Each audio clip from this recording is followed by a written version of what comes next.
There is a specific sound a pen makes when it ends a 10-year relationship. It's a dry, scratching sound, like a dead leaf being dragged across pavement. My wife, Vanessa, didn't look sad. She looked relieved. She looked like someone who had just dropped a heavy bag of trash into a dumpster. That trash, apparently, was me. "Just sign it, David," she said, checking her reflection in her phone screen. "Let's not drag this out. You can't afford a trial anyway."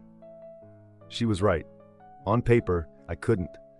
On paper, I was a failed software developer with $400 in his checking account, a 2012 Honda Civic that rattled when it went over 60, and a hobby that had consumed 5 years of my life with zero return.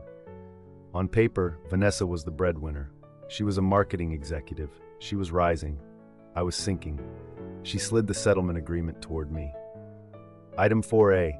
Petitioner Vanessa retains 100% of her 401k and savings. Item 4B. Respondent retains 100% ownership of Project Skyline, intellectual property, and assumes all debts associated with it. She was letting me keep my useless software company so she wouldn't have to pay my credit card debt. She thought she was being clever. She thought she was cutting off a gangrenous limb. I picked up the pen. I looked at her. "Are you sure, Van? Once I sign this, there's no going back. No spousal support. No asset splitting later. A clean break." She laughed. It was a cold, sharp sound. "David, honey, I don't want your future. I don't want your debt. I just want to go to my new life with a man who can actually afford to buy me dinner.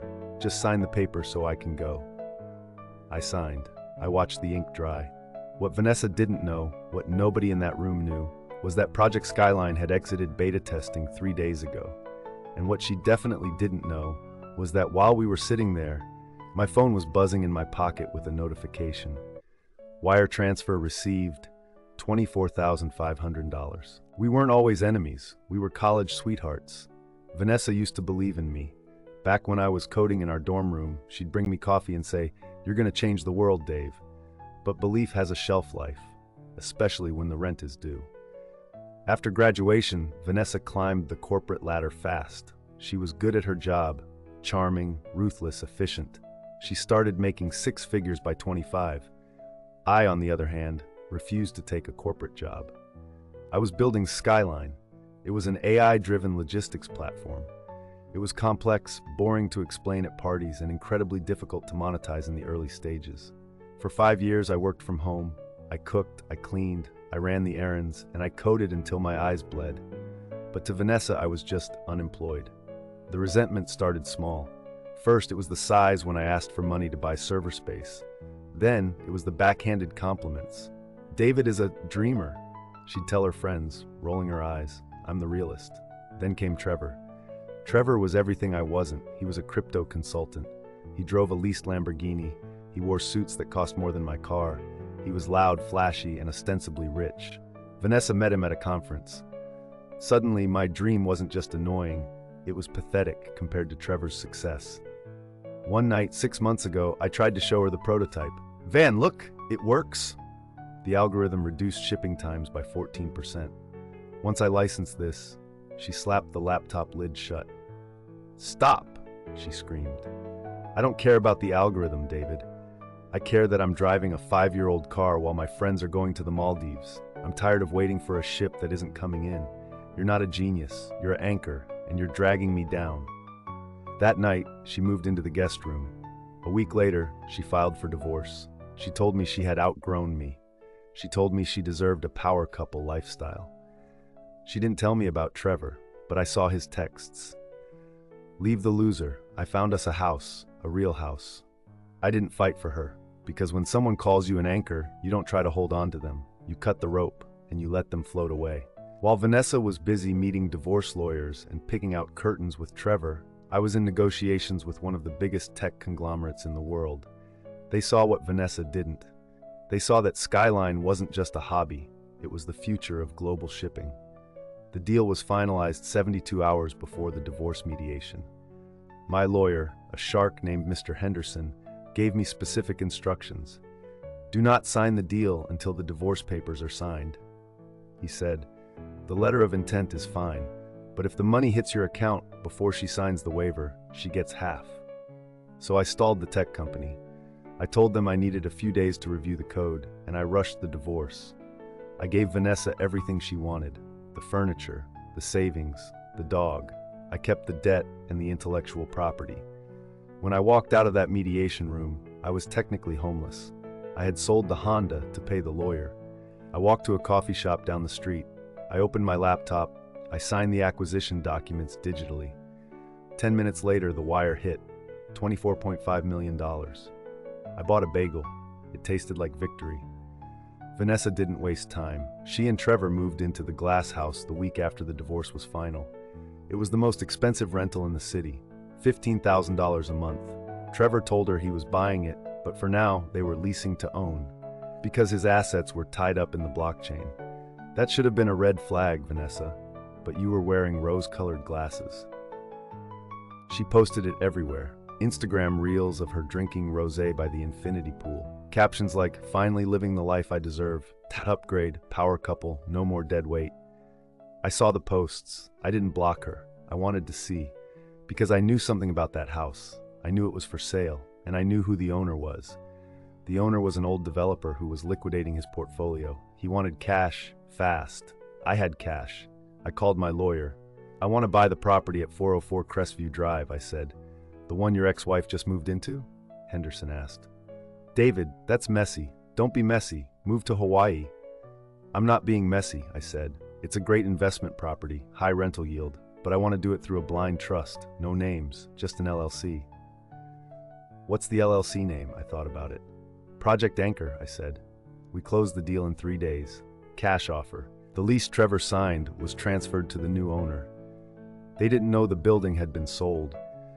They just got a notification that their rent payments should now be directed to Project Anchor LLC. Vanessa was living in my house. Trevor was paying me rent. And I was sitting in a penthouse across the city, watching her Instagram stories, waiting for the other shoe to drop. The thing about Trevor and crypto consultants in general is that their wealth is often theoretical. 2 months in, the market crashed. Trevor's assets evaporated. The first month, the rent was late. I didn't say anything. I let the property management company send a standard late notice. The second month, the rent didn't come at all. I had the manager, a guy named Carl, call them. "Mr. Trevor," Carl said, "we haven't received the $15,000 for October. We need that by Friday or we begin eviction proceedings." Trevor panicked. He told Vanessa there was a banking error. Vanessa, ever the problem solver, decided to take charge. She emailed the owner. She didn't know it was me. She thought she was emailing some faceless corporation. "To whom it may concern, my partner and I are high-profile tenants. We add value to this property simply by living here. We are influencers. We demand a rent reduction to $10,000 due to the inconvenience of the pool heater being slow. Also, we will be late on this month's payment due to international wire delays. Do not harass us again, or we will leave and take our social media clout with us." I read the email. I laughed so hard I nearly spilled my espresso. Clout. She was threatening me with her 5,000 followers. I replied personally using the generic admin alias. "Dear tenant, the rent is $15,000. It is due immediately. The pool heater functions within normal parameters. If payment is not received by 5 p.m. tomorrow, a notice to quit will be posted on the door. Regards, management." Vanessa was furious. She posted a rant on her story. "Landlords are parasites, dealing with the worst management company ever. Can't wait to buy this place and fire them." Buy it? With what money? Trevor was broke. He was pawning his watches. And Vanessa? She had blown through her savings buying furniture for a house she didn't own.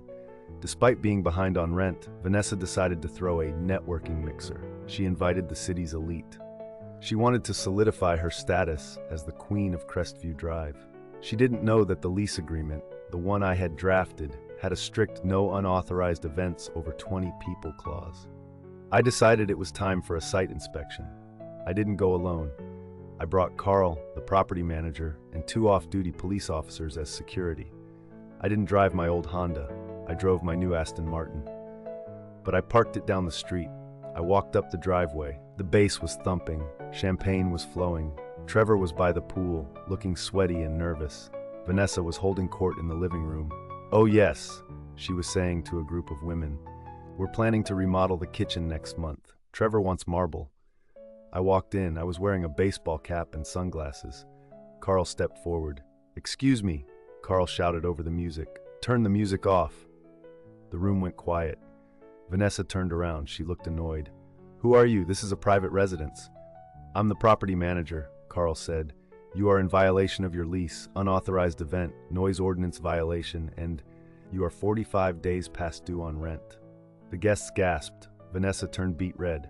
"How dare you?" she hissed. "We are buying this house." "Trevor, tell him." Trevor didn't say anything. He was looking at his shoes. "Trevor isn't buying anything," Carl said loudly. "Trevor's check bounced. Twice." Vanessa looked at Trevor. "What? You said it was a wire transfer error." I'm working on it, babe," Trevor stammered. "Everybody out," Carl announced. "Party's over. If you don't live here, leave, now." The guests scrambled. Nothing clears a room faster than the smell of poverty. Vanessa stood there, humiliated in her designer dress. She turned her rage on Carl. "I want to speak to the owner," she screamed. "Right now, call him. I know people. I will ruin you." Carl looked at me. I nodded. I took off my sunglasses. I took off my cap. I stepped forward from the shadows. "Hello, Vanessa." "David? What are you doing here? Did you sneak in to beg for money?" She looked around, trying to regain her composure. "God, this is pathetic. Stalking me? Carl, remove this trespasser." "I can't do that, ma'am." "Why not?" "Because he's the owner." Silence. Absolute, ringing silence. Vanessa looked at Carl. She looked at me. She looked at the walls of the house. "What? That's impossible. He's broke. He's a failed coder. He drives a Honda." "I drove a Honda," I corrected her. Past tense. "And I'm not a failed coder. Project Skyline was acquired by Oracle 3 days before our divorce, Vanessa." I walked over to the kitchen island, the one she wanted to replace with marble. I ran my hand along the quartz. "I bought this house under Project Anchor LLC. Do you get the joke? Or is it too subtle? You called me an anchor, so I became the anchor of this property." "Trevor, wait," Trevor piped up. "You sold the software? For how much?" $24.5 million, I said casually. Vanessa made a sound like she had been punched in the gut. She grabbed the counter for support. $24 million. Cash, I added. "And since you signed the waiver, it's all mine." Her face went through 5 stages of grief in 5 seconds. Denial, anger, bargaining. She landed on bargaining. She shoved Trevor away. She walked toward me. She put on her soft face, the one she used to use when she wanted me to do her laundry. "David," she whispered, tears instantly filling her eyes. "Oh my God, you did it. I knew you could do it. I was pushing you. Don't you see? I was being tough on you to motivate you. It worked." She reached out to touch my arm. "We can fix this," she said. "The divorce, it was a mistake. I was confused. Trevor manipulated me. But we're soulmates, David. We built this together. This is our success." I looked at her hand on my arm. I looked at Trevor, who was currently sneaking out the back door like a rat. I looked at the woman who had called me dead weight. "Vanessa." "Yes, honey?" "Get your hand off my shirt. It's cashmere." She flinched back. "You didn't push me. You abandoned me. You left me when I was at 0. You don't get to stand at the finish line and claim you ran the race." I pulled an envelope from my back pocket. "This is an eviction notice. You have 7 days to vacate. If you leave anything behind, I'm donating it to charity." 7 days? Where am I supposed to go?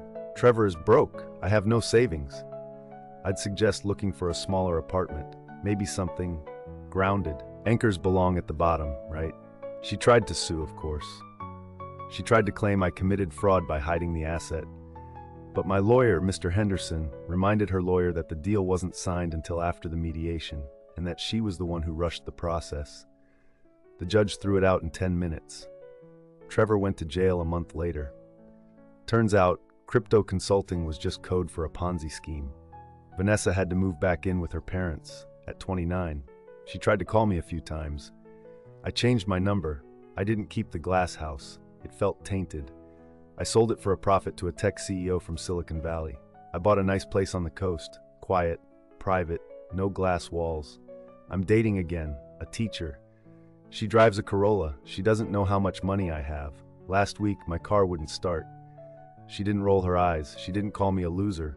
She popped the hood and handed me jumper cables. "We'll get it running," she said. "Together." Vanessa wanted a power couple life.